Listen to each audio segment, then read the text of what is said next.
Terima kasih Yang Berhormat Menteri memberi jawapan berkenaan isu ini.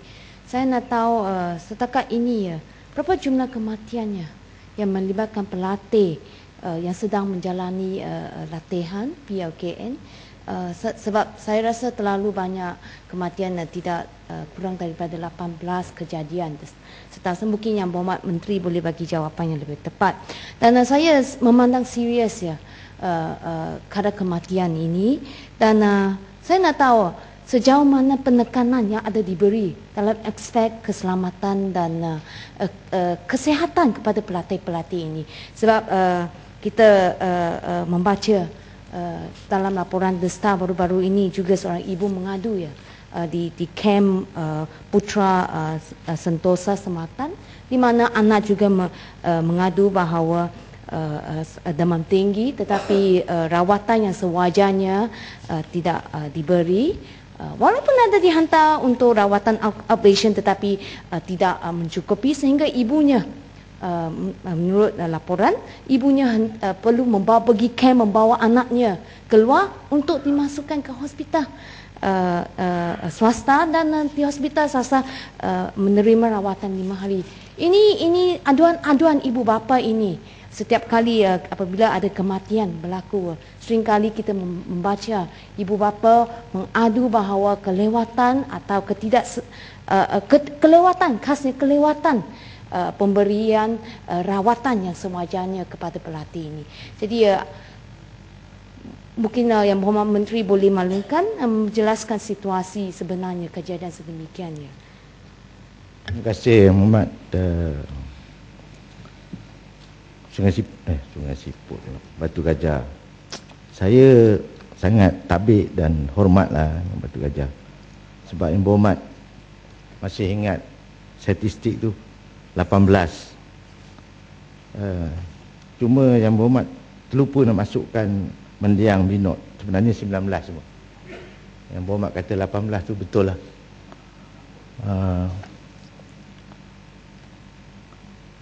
Kalau ikut mungkin Yang Berhormat pun tahu secara purata kadar kematian mereka yang masuk, kadar umur yang kematian di luar PLKN sebenarnya lebih tinggi daripada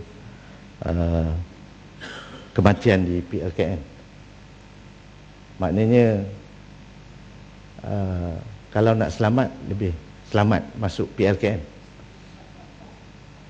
Tapi yang kita tak boleh kontrol, Tan Sri Yang Betul, malaikat maut lah. Semua sekali kita boleh kawal kadar kebersihan, kita ada peraturan-peraturan, kita bekerjasama dengan NIOS dari sudut keselamatan dan kesihatan di tempat kerja. Kita wujudkan ISO di kem-kem supaya memenuhi semua kriteria ni. Cuma satu je lah kita tak boleh kawal, malaikat maut.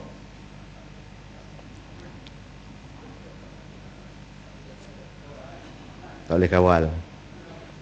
Jadi mengenai Sibuti tadi, sebelum itu Yang Berhormat Menteri, saya kurang bersetuju lah dengan jawapan sedemikian dari Timbalan Menteri. Kadang-kadang juga kita mengambil kira persekitaran, pemakanan, bentuk latihan, rawatan, suasana kebersihan juga. Kalau ada diambil langkah awal, mungkin tidak seramai statistik sehingga 19 orang pelatih yang mati. Jadi jawapan saya harap lebih bersikap tanggungjawab agar ibu bapa yang selalu Yang Berhormat Menteri kata sambutan hebat, boleh mereka lebih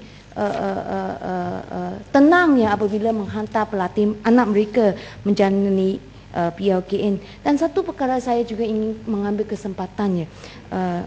Seringkali saya melihat apabila cuti minggu ibu bapa boleh melawat anak mereka di kem-kem. Mereka membawa banyak air mineral air minuman Saya terharu menampak situasi apakah kekurangan air bersih di dalam kem-kem tersebut sehingga mengakibatkan ibu bapa bawa kotak Milo, Maggi mee, dan yang khas yang paling asas adalah air minumannya. Dan juga saya haraplah pihak kementerian juga mengambil perhatian berkenaan arahan yang diberi kepada kem-kem biar ada konsistennya. Sebab sebelum ini saya terima panggilannya Tan Sri Yang Di-Pertua di mana ada kem ibu bapa menghubungi saya, dia kata sebelum ini dibenarkan membawa air mineral dan juga makanan kering, tapi sekarang tak boleh, tapi kem yang lain saya hubungi dibenarkan. Jadi ada ketidak konsistensi dalam menyampaikan maklumat berkenaan peraturan-peraturan kem. Dan akhirnya saya pohon agar kalau boleh Yang Berhormat Menteri meminta agar kem-kem komander mendedahkan nombor handphone mereka dalam laman-laman web kalau boleh, kerana seringkali kami sebagai ahli parlimen apabila menerima panggilan dari ibu bapa yang anak mereka berada di kem untuk mendapatkan pengesahan sesuatu maklumat atau perkembangan terkini ekoran daripada membaca khabar-khabar dalam surat khabar, kami mengalami kesulitan menghubungi kem-kem sebab dia ada bagi nombor telefon kem, tapi kem pejabat kadang-kadang hari Minggu tak ada orang jawab, lewat malam tak ada orang jawab. Jadi harap boleh diambil pertimbangkan cadangan ini. Satu cadangan yang baik. Soalan berkenaan dengan kematian. Saya ambil maklum cadangan daripada Batu Gajah. Mohon Saya nak minta terus penjelasan pastikan, kematian. Kematian tu. Saya nak Soalan teruskan yang dulu sebab Yang Berhormat tak tanya Gopeng. Saya teruskan dulu. Sebab ini kematian ini penting saya rasa. This is my Yang floor. Berhormat. Duduklah dulu. Saya satu kelas dengan dia masa jadi bomo tu. Yalah, bagi peluang sikitlah. Patutlah Yang Berhormat Gopeng mendesak. Sebab ini pasal kematian satu kelas dulu. Saya rasa yang penting tu soal kematian. Kematian dalam kem. Cadangan Yang Berhormat Sibuti supaya kem ini dipindahkan ke kawasan yang baru kerana dakwaannya sering dilanda banjir dan bau busuk di ladang Hinzil. Perkara ini saya dah arahkan supaya pegawai melihat, tapi secara latar belakangnya kem Sungai Raid ni adalah kem jenis lama, mula beroperasi tahun 2005 dan dia menggunakan standard operating procedure dengan izin 2005 di mana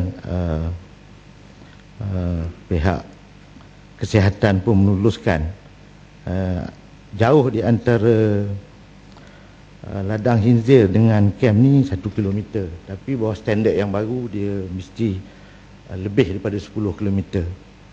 Jadi semua kem ni kita lanjutkan untuk setahun, kemudian kita akan review balik dan dia perlu memenuhi spek 2007. Gopeng. Terima kasih Yang Berhormat Timbalan Menteri. Terima kasih Tan Sri Yang Pertua. Berkenaan dengan kematian ni, memang saya tahu walaupun dari segi proportion kematian semasa latihan PRKN itu tidak begitu tinggi kalau banding dengan luar, tetapi yang penting sekali adalah sebab-sebab kematian itu seperti leptospirosis, seperti denggi dan sebagainya merupakan kematian yang boleh dielakkan kerana ini merupakan jangkitan penyakit dan memang kalau leptospirosis ini berlaku, ini bermakna keadaan penjagaan kesihatan dalam kem PRKN itu tidak sempurna. Jadi saya harap Yang Berhormat Timbalan Menteri boleh ambil perhatian dalam hal ini. Sekian. Betul itu. Betul, dia memang pakar macam tu. Sebab yang paling penting kita dah ambil semua langkah-langkah untuk mengelakkan preventable death. Tetapi seperti saya nyatakan tadi, selepas mengambil semua peraturan yang telah ditetapkan, yang dicadangkan oleh jawatankuasa, seperti sebelum pelajar masuk, kita kena test air kolam tu mesti bebas daripada leptospirosis patogen. Itu pun dah dibuat. Tapi seperti saya katakan tadi, kita tak boleh nak kawal malaikat maut tu lah. Tu yang jadi masalah tu. Tapi prosedur tu mesti kita patuhi. Dan ada kem-kem yang kita tutup kerana dia tidak mematuhi unsur-unsur keselamatan dan kebersihan. Ahli Yang Berhormat Kuala Kerau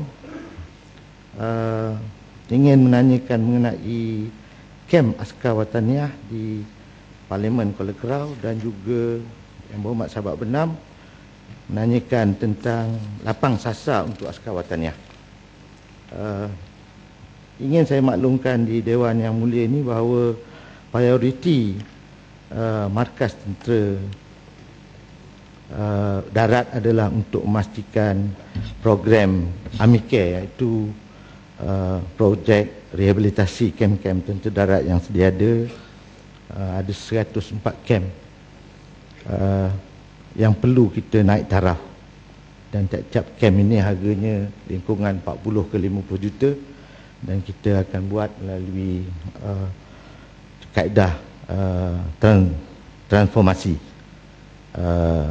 Walau bagaimanapun, kita juga prihatin tentang keperluan askar wataniah di bahagian atau kawasan Kuala Kerau, di mana penempatan askar wataniah ni paling dekat sekali adalah di Regimen 505 askar wataniah di Kem Susu Tembeling, Jerantut. Jadi kalau nak buat latihan, orang Kuala Kerau boleh pergi ke lokasi tersebut yang kira-kira 30 km je daripada situ.